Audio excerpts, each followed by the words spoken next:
Tahap berikutnya dalam proses glikolisis adalah tahap kedua, di mana tujuan dari tahap kedua ini adalah memecah glukosa menjadi komponen yang lebih kecil lagi, yaitu gliseraldehid 3-fosfat. Jadi dari C6 ya, dengan bantuan aldolase itu dipecah menjadi 2 molekul C3 ya.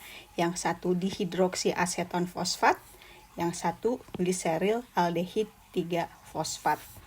Oke, perhatikan gambar ini sudah berwarna ya. Jadi yang merah ini ya, bagian dari C456 ini akan menjadi gliseraldehid 3-fosfat, sedangkan C123 yang berwarna biru akan menjadi dihidroksiaseton fosfat ya.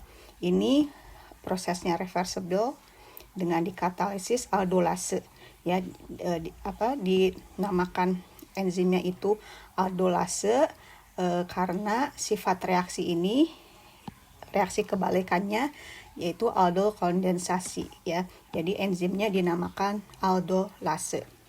Nah, sekarang kita balik lagi ke tahap tahap 1 ya. Di tahap 1 ini, nah pada tahap 1 ini di reaksi yang kedua, glukosa 6-fosfat diubah dulu ya menjadi fruktosa 6-fosfat. Kenapa sih harus dirubah dulu gitu ya? Nah, ini kalau misalnya dari tahap reaksi 2 ini langsung ke reaksi tahap yang keempat ya, tanpa adanya isomerasi, maka pemecahan C6 ini akan menghasilkan 2 senyawa baru, yang satu C2, yang satu C4. Jadi ini tidak simetris ya.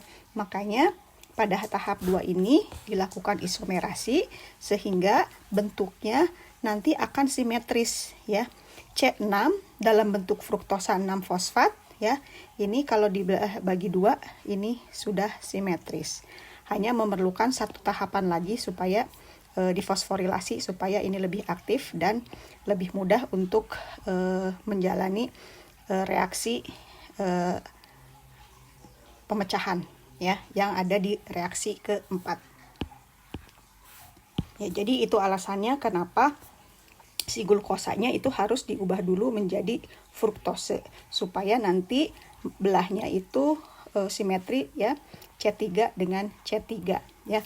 Kalau misalnya di glukosa nanti hasilnya C2 dan C4.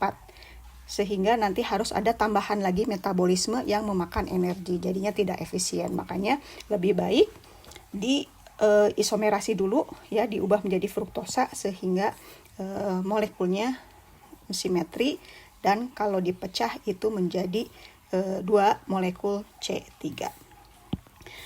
Nah, molekul yang satu, yang C3 yang berupa gliseraldehid 3-fosfat atau GFP, ini ada di jalur glikolisis. Jadi molekul ini bisa langsung masuk ke tahapan selanjutnya ya, ke reaksi nomor 6 ya, di tahap ketiga. Tetapi dihidroksiaseton fosfat ini tidak ada di jalur glikolisis. Jadi harus diubah dulu ya, dihidroksiaseton fosfat ini menjadi gliseraldehid 3-fosfat. Jadi dengan bantuan triose fosfat isomerase ya atau TPI, maka dihidroksiaseton fosfat ini bisa diubah menjadi gliseraldehid 3-fosfat. Yang tadinya asalnya keton diubah menjadi aldehid ya. Nah, reaksi isomerasi ini merupakan reaksi yang cepat dan reversible ya. Disebut rapid ya karena kinetikanya ya, lajunya itu berlangsung cepat, dan reversible karena memang reaksi ini berjalan kedua arah reaksi. Malahan ditemukan sekitar 96% dihidroksiaseton fosfat dibandingkan gliseraldehid 3-fosfat ya. Tetapi ini tidak akan menjadi masalah. Jadi bukan berarti kalau misalnya si DHAP-nya itu 96%, maka ini tidak akan di metabolisme lebih lanjut ya menjadi piruvat ya. Kenapa demikian? Karena ketika si GAP atau gliseraldehid 3 fosfat ini masuk ke tahap ketiga, maka di sini akan berkurang kan konsentrasinya. Nah, berdasarkan hukum kesetimbangan, ketika produk berkurang konsentrasinya, maka kesetimbangan akan bergeser ke arah kanan, sehingga DHAP yang di sini akan bergeser ke arah kanan untuk membentuk GAP. Ya, demikian seterusnya sehingga semua DHAP akan termetabolisme, ya, akan berubah menjadi GAP dan proses glikolisis terus berlanjut ke tahap 3.